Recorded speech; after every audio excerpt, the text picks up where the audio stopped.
اعوذ باللہ من الشیطان الرجیم بسم اللہ الرحمن الرحیم وَإِنْ كَانَ أَصْحَابُ الْأَيْكَةِ لَظَالِمِينَ، اور تحقیق تھے اصحاب الایکہ گناہ گار۔ اس اصحاب الایکہ کا جو لفظ ہے اس کا معنی بن کا بھی آتا ہے، بن والے، بن کہتے ہیں جنگل کو، اور تھے جنگل والے گناہ گار، یوں بھی ترجمہ کر سکتے ہیں اور ہم یوں بھی کر سکتے ہیں اصحاب الایکہ والے گناہ گار۔ فَانْتَقَمْنَا مِنْهُمْ، پس بدلہ لیا ہم نے ان سے، وَإِنَّهُمَا لَبِإِمَامٍ مُبِينٍ، اور یہ دونوں بستیاں واقع تھیں کھلے راستے پر۔ وَلَقَدْ كَذَّبَ أَصْحَابُ الْحِجْرِ الْمُرْسَلِينَ، اور البتہ تحقیق جھٹلایا ہجر والوں نے رسولوں کو۔ وَآتَيْنَاهُمْ آيَاتِنَا، اور دی ہم نے ان کو اپنی آیات، فَكَانُوا عَنْهَا مُعْرِضِينَ، پس وہ اس سے منہ پھیرتے رہے۔ وَكَانُوا يَنْحِتُونَ مِنَ الْجِبَالِ بُيُوتًا آمِنِينَ، اور وہ تراشتے تھے پہاڑوں میں گھر اطمینان کے ساتھ۔ پھر پکڑ لیا ان کو، فَأَخَذَتْهُمْ، اخذ یاخذ پکڑنے کے معنی میں ہے، پھر پکڑ لیا ان کو الصیحۃ، ایک چیخ نے، مصبحین، صبح ہونے کے بعد۔ فما اغنی عنہم ما کانوا یکسبون، پھر نہیں کام آیا ان کے جو کچھ انہوں نے کمایا تھا۔ تو اللہ پاک نے اس آیت کے اندر جو ہے پھر جو ہے کفار مکہ کو ناکام لوگوں کی اور عذابی یافتہ لوگوں کی جو ہے وہ مثالیں دی۔ اصحاب الایکہ یہاں پر جس کا ذکر کیا گیا ہے تو یہ اصحاب مدین کا لقب تھا۔ مدین جو تھی مدین ایک علاقے کا نام ہے اور وہاں بسنے والی جو قوم تھی اس کو اصحاب مدین کہا جاتا ہے۔ ایک قول تو یہ ہے کہ اصحاب مدین کا ہی دوسرا نام جو ہے وہ اصحاب الایکہ تھا، اور ایک قول یہ بھی ہے کہ اصحاب الایکہ یہ جو بستی تھی یہ الگ تھی اور مدین کے جو لوگ تھے وہ الگ تھے۔ بہرحال یہ مدین کے لوگ ہوں یا کوئی بھی ایک الگ بستی تھی، اس کا ذکر قرآن کریم نے کیا ہے، اور یہاں پر ان کو اس بستی کے لوگوں کو قرآن نے اصحاب الایکہ کہا ہے کیونکہ ان کی آبادی کے قریب جو ہے ایک گھنا جنگل تھا۔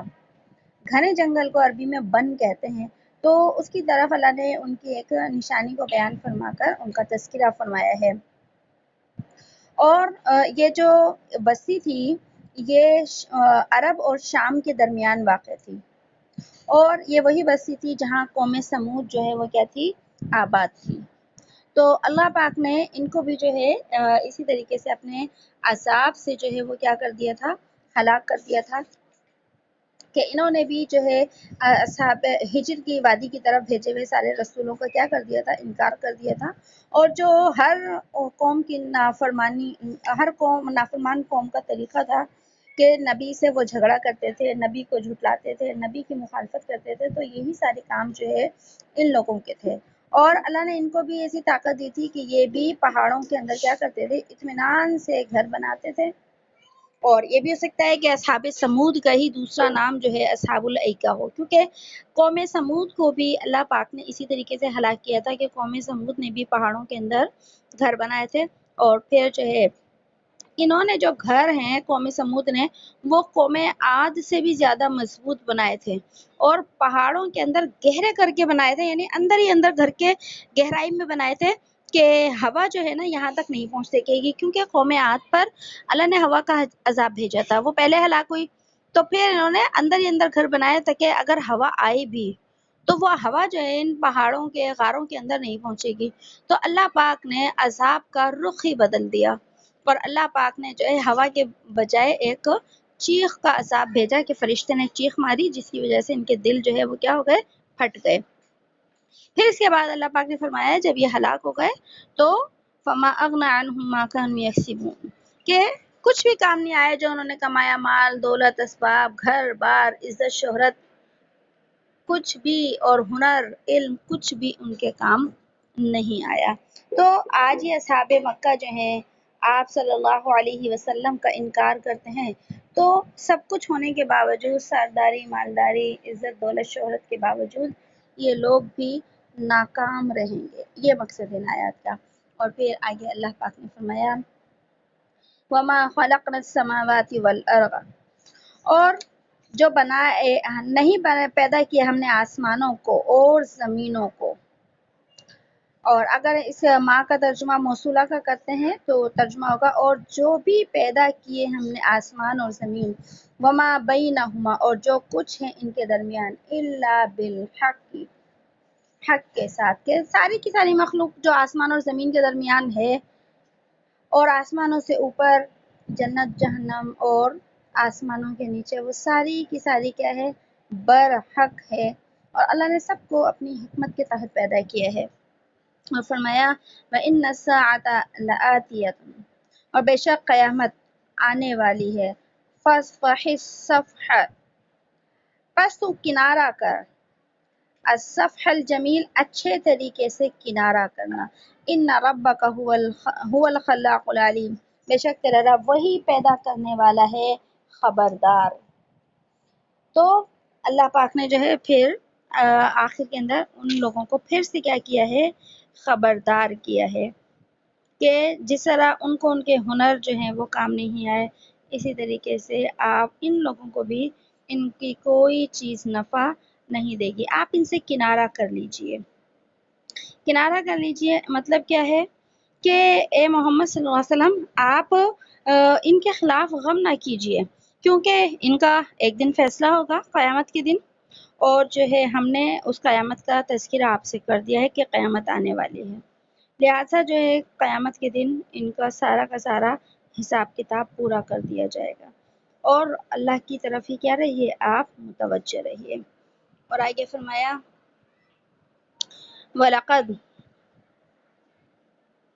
وَلَقَدْ أَتَيْنَاكَ سَبْعًا مِّنَ الْمَثَانِي، اور البتہ تحقیق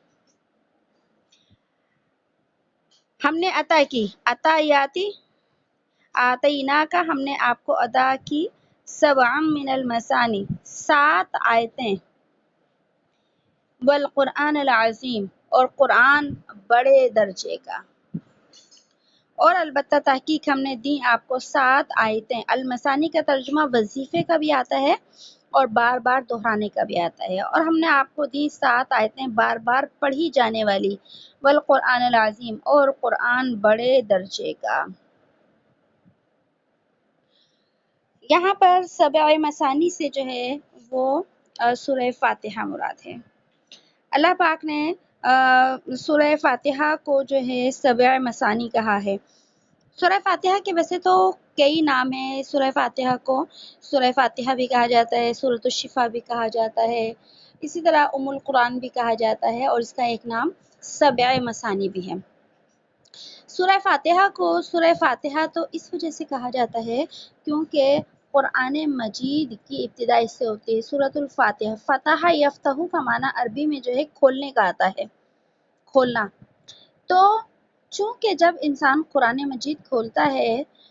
جیسے عام طور سے شروع سے قرآن کریم کو اگر کھولیں تو سب سے پہلے کھولنے کے بعد سورہ فاتحہ ہی آتی ہے، اس وجہ سے اس سورت کو سورہ فاتحہ کہا جاتا ہے.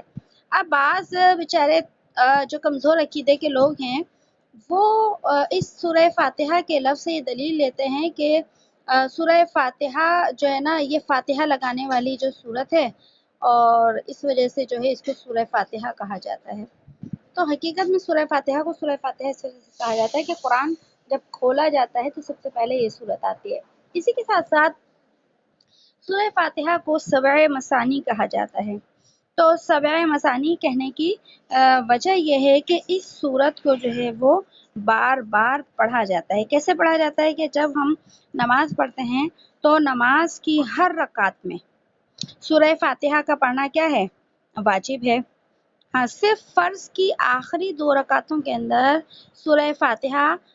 کا پڑھنا سنت ہے. اگر کوئی نہ بھی پڑھے تو نماز اس کی ہو جائے گی، لیکن اس کے علاوہ جتنی بھی فرض، سنت، نفلی نمازیں ہیں، ہر رکعت کے اندر سورہ فاتحہ کا پڑھنا جو ہے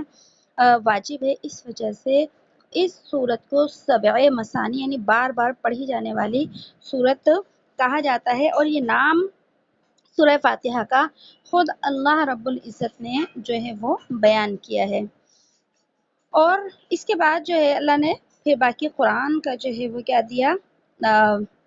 تذکرہ فرمایا۔ اچھا، سورہ فاتحہ کو ام القرآن اور خلاصۃ القرآن بھی کہا جاتا ہے، کہ پورے قرآن کریم کے اندر اللہ رب العزت نے جتنے بھی مضمون، جتنی بھی باتیں، جتنے بھی عقائد اور جتنی بھی چیزیں بیان کی، ان سب کا خلاصہ اللہ پاک نے سورہ فاتحہ کی 7 آیات کے اندر بیان کر دیا۔ انشاءاللہ جب ہم سورہ بقرہ کے اوپر پہنچیں گے، سورہ فاتحہ کے اوپر پہنچیں گے، تو اس کی ایک بہت لمبی چوڑی تشریح انشاءاللہ آئے گی، تو اس وقت ہم اس کو اور مزید سمجھیں گے۔ تو یہاں صرف اتنا ہی ہے کہ اللہ پاک نے نبی صلی اللہ علیہ وسلم کو تسلی دینے کے لیے سورہ فاتحہ کا جو ہے وہ کیا ہے، تذکرہ فرمایا ہے۔ اور جتنے جو باقی انبیاء تھے جن کو 3 آسمانی کتابیں تورات، زبور، انجیل جو ہیں وہ دی گئیں، تو اللہ پاک نے ان کے بدلے میں قرآن کریم کی جو ہے وہ آیات اور صورتیں نبی صلی اللہ علیہ وسلم کو عطا کر دی تھی۔ اس لیے فرمایا کہ آپ کو 7 مثانی بھی دی، اور الگ سے قرآن کریم اونچے درجے کا جو ہے باقی قرآن کریم کا جو حصہ ہے وہ عطا کر دیا۔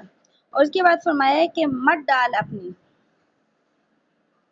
لا تمدن عینیک، مت ڈالیے آپ اپنی آنکھوں کو، الی ما متعنا بہ ازواجا منہم، مت ڈالیے آپ اپنی آنکھیں ان چیزوں کی طرف جو برتنے کو دی ہم نے ان میں سے، ازواجا منہم کئی طرح کے لوگوں کو۔ اور آگے فرمایا ولا تحزن علیہم، اور غم نہ کھائیے ان پر، واخفض جناحک للمؤمنین، اور آپ جھکا کر رکھیے اپنے بازوؤں کو ایمان والوں کے لیے، وقل، اور آپ کہہ دیجئے انی انا النذیر المبین، کہ بے شک میں تو ڈرانے والا ہوں کھول کر۔ یہاں پر اللہ رب العزت نے نبی صلی اللہ علیہ وسلم کو جو ہے ایک تسلی بھی دی ہے اور حکم بھی دیا ہے کہ اے نبی آپ اپنی آنکھیں اٹھا کر بھی نہ دیکھیے۔ اب کس چیز کی طرف آنکھیں اٹھا کر نہ دیکھیے؟ مطلب یہ کہ ہم نے جو یہ کافر ہیں، یہودی ہیں اور عیسائی ہیں، مشرکین ہیں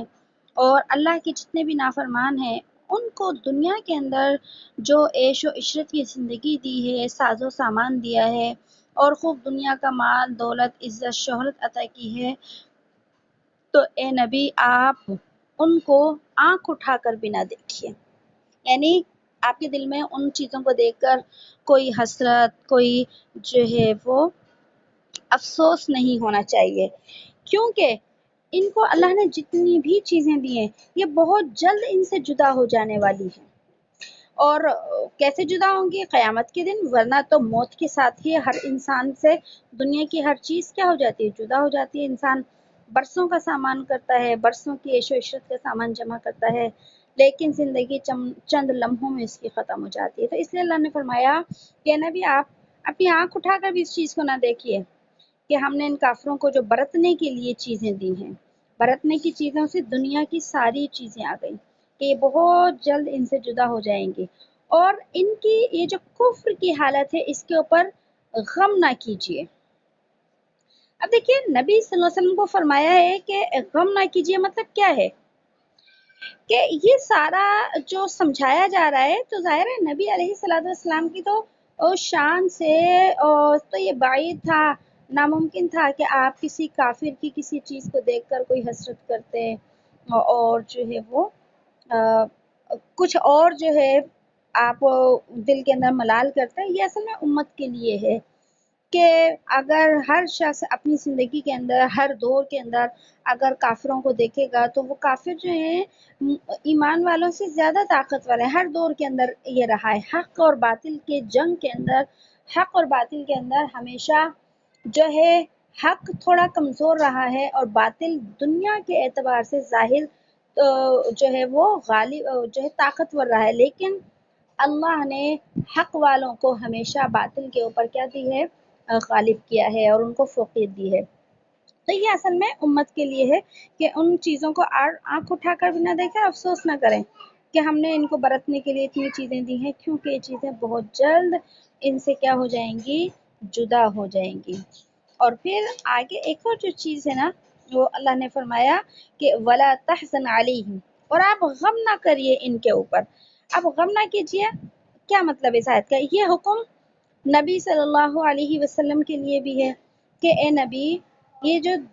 دین کے دشمن ہیں، یہ آپ کے جو دشمن ہیں اور آپ کے اوپر جو الزامات لگاتے ہیں، تو آپ ان کے اوپر جو ہے ایسا غصہ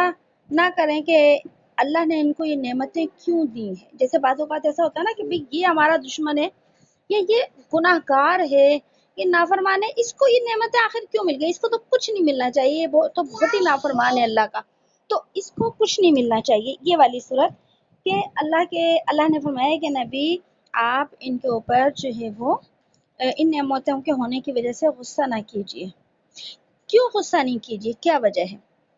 وجہ یہ ہے کہ ان کو جو ہم نے نعمتیں دی ہیں، ان نعمتوں کی کوئی قیمت نہیں ہے، ان نعمتوں کی کوئی حیثیت نہیں ہے، یہ تو فانی چیزیں ہیں۔ اور یہ بظاہر دیکھیں ایک چیز کی حیثیت اور قیمت دنیا کی نظر میں ہوتی ہے، لیکن یہاں اللہ پاک اپنی نظر کی بات کر رہے ہیں کہ نبی ان چیزوں کی حیثیت اور جو ہے ان چیزوں کی قدر و قیمت ہماری نظر میں کچھ بھی نہیں ہے، لہٰذا ان کو یہ جو چیزیں ملی ہیں تو آپ افسوس نہ کریے، غم نہ کیجیے میری محبت میں آ کر، یعنی اللہ کی محبت میں آ کر اور کفر سے دشمنی کی وجہ سے آپ غم نہ کیجیے کہ میں نے ان کو اور غصہ نہ کیجیے کہ میں نے ان کو یہ نعمتیں کیوں دی ہیں، کیونکہ یہ بہت جلد کیا ہے، یہ ختم ہو جائیں گی، کیونکہ ایمان نہیں ہے تو کچھ بھی انسان کے لیے نہیں ہے۔ اس لیے فرمایا کہ آپ جو ہے غم بھی نہ کیجیے، آپ ان کی طرف دیکھیے ہی نہیں، اور یہ ایمان نہیں لاتے، اس کی بھی جو ہے آپ اپنے دل کے اندر رنج اور ملال جو ہے وہ کیا کر دیجیے، ختم کر دیجیے۔ اور آپ کو کیا کرنے کا کام کیا ہے؟ وَخْفِضْ جَنَاحَكَ،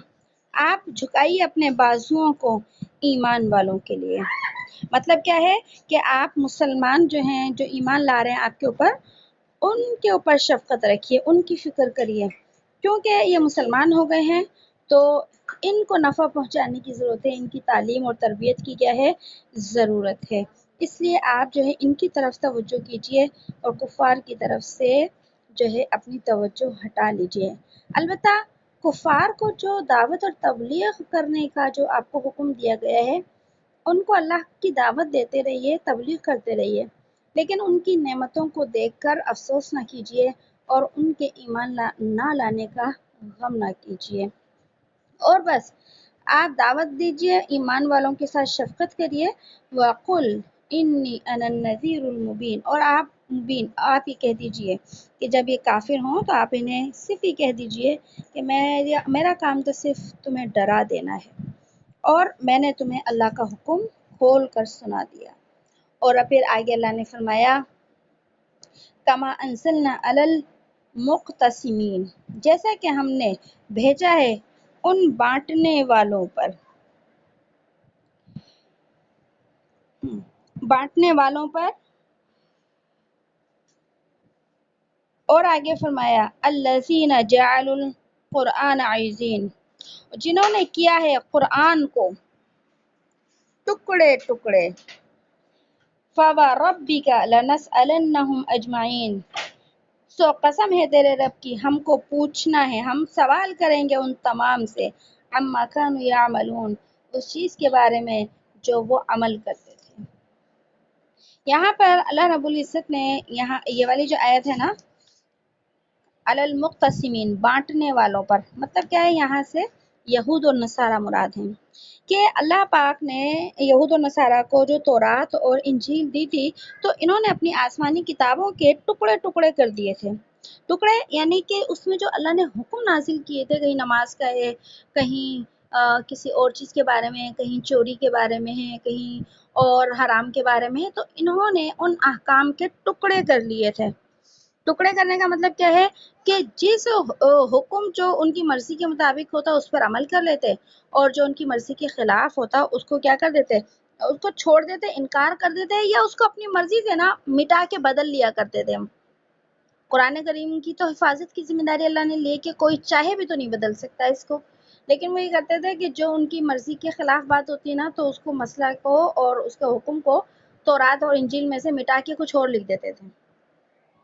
اسی وجہ سے انجیل اور تورات کے بہت سارے حصے ہو گئے تھے، ہر جو ہے وہ فرقے کی انجیل اور تورات کیا ہو گئی تھی، الگ ہو گئی تھی۔ اس لیے اللہ نے فرمایا کہ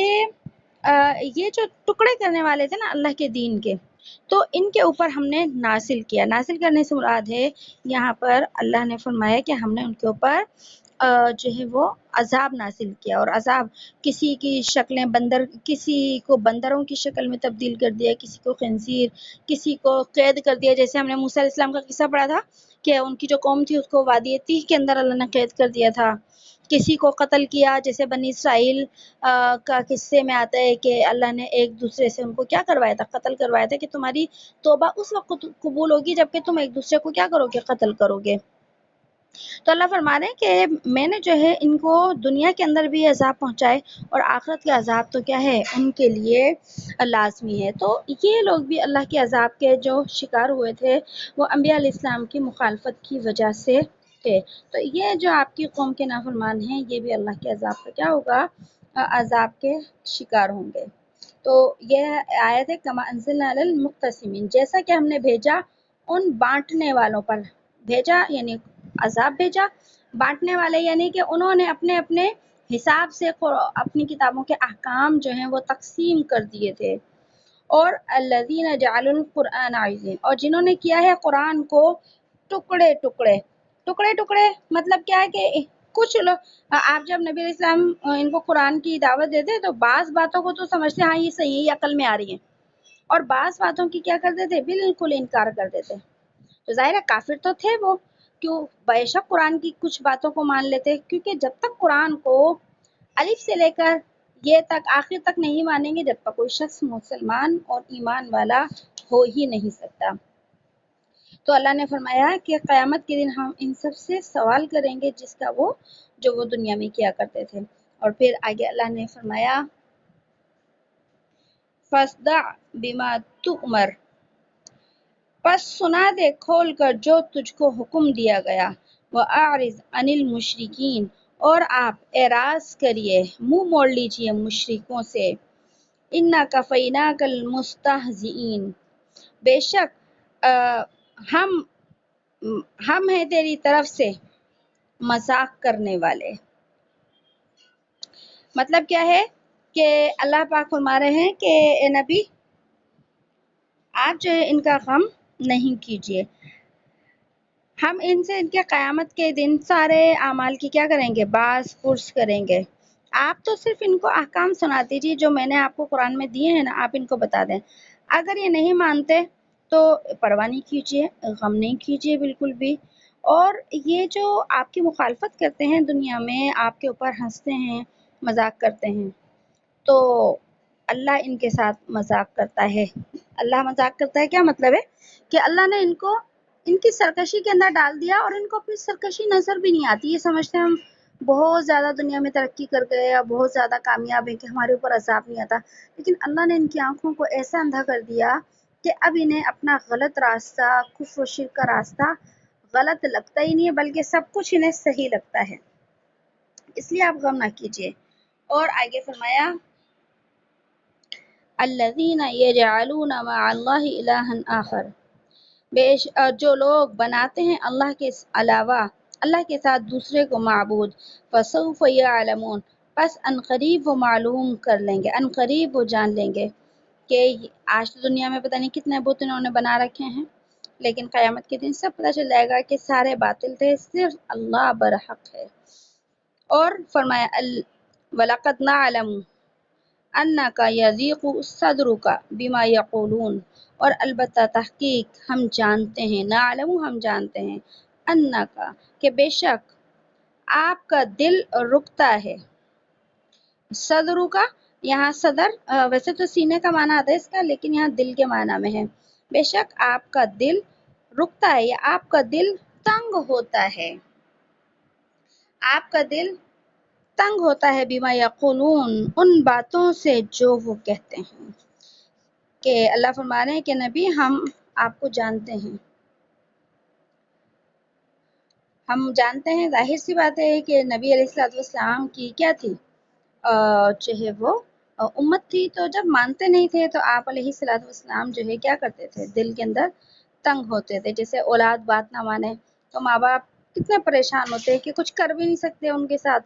گھر سے بھی نہیں نکال سکتے، جان سے بھی نہیں مار سکتے، لیکن دل میں بڑا ایک رنج و ملال ہوتا ہے کہ آخر ہم کیا کریں ان کے ساتھ، یہ کیسے سدھریں گے، کیسے سمجھیں گے.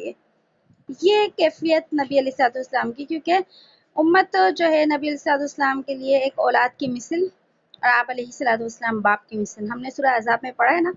کہ آپ امت کے کیا ہیں، باپ ہیں، اور اسی وجہ سے آپ علیہ الصلوۃ والسلام کے ازواج مطہرات کو امہات المؤمنین کہا جاتا ہے، یعنی امت کی مائیں. تو آپ امت کے باپ تھے، مقام جو ہے ایک روحانی باپ.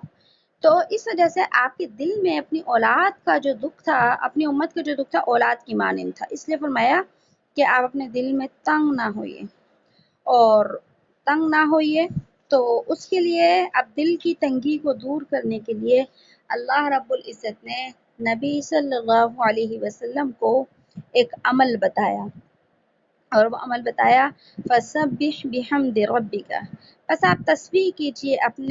تسبیح کیجیے اور خوبیاں بیان کریے اپنے رب کی. وَقُم مِّنَ السَّاجِدِينَ، اور ہو جائیں آپ سجدہ کرنے والوں میں سے. وَاعْبُدْ رَبَّكَ، اور بندگی کریے اپنے رب کی. حَتَّى يَأْتِيَكَ الْيَقِينُ، یہاں تک کہ آ جائے تیرے پاس یقینی بات. یقینی بات سے مراد ہے قیامت، کہ آپ اپنے دل کا اگر سکون چاہتے ہیں، زندگی کی راحت چاہتے ہیں، تو اپنے رب کی جو ہے وہ بڑائی بیان کرتے رہیں اور عبادات کرتے رہیں یہاں تک کہ آپ کا آخری وقت ہو جائے. تو ظاہر ہے یہ تو نبی علیہ الصلوۃ والسلام کے لیے اللہ نے فرمایا، لیکن حکم اور یہ طریقہ امت کے لیے ہمیشہ کے لیے ہے کہ اگر زندگی کے اندر سکون چاہتے ہیں تو اللہ کے راستے کی طرف جو ہے وہ آنا پڑے گا. اب یہاں پر جو ہے یہ جو آیت تھی نا،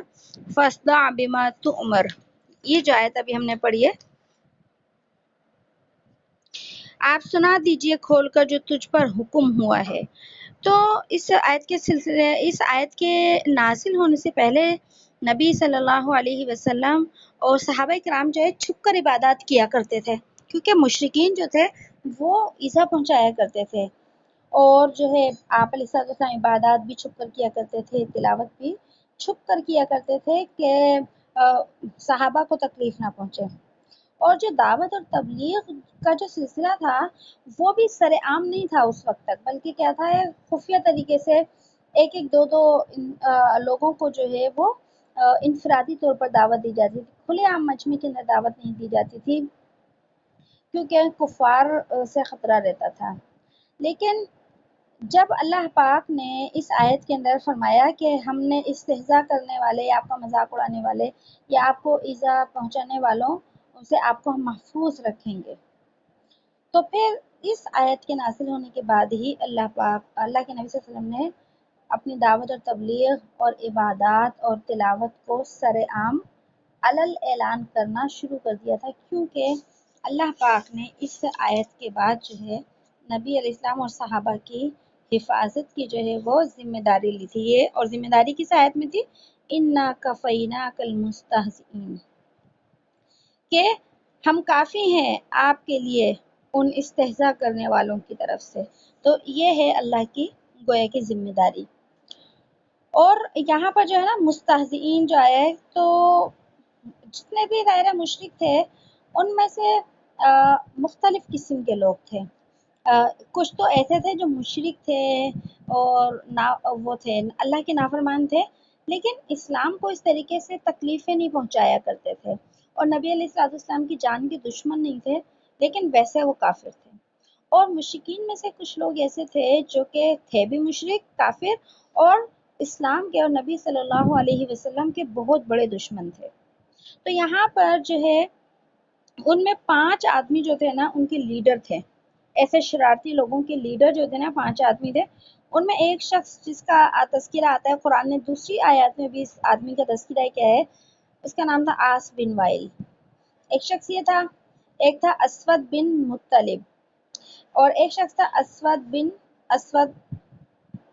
عبد یغوث نام تھا اس کا، اور ایک تھا ولید بن مغیرہ، اور ایک تھا حارث بن طلالہ۔ یہ عربوں کے نام ہیں، اس سے ذرا تھوڑے سے بڑے بھی ہوتے ہیں۔ تو یہ 5 لوگ جو تھے نا، یہ بڑے ان کے سب کے جو ہے نا لیڈر تھے۔ تو یہ 5 حضرت جبرائیل علیہ السلام نے ان کو جو ہے ہلاک کر دیا تھا۔ ان 5 کو ایک ہی ساتھ ایک ہی وقت میں اللہ کے حکم سے حضرت جبرائیل علیہ السلام نے جو ہے وہ ہلاک کر دیا تھا۔ اور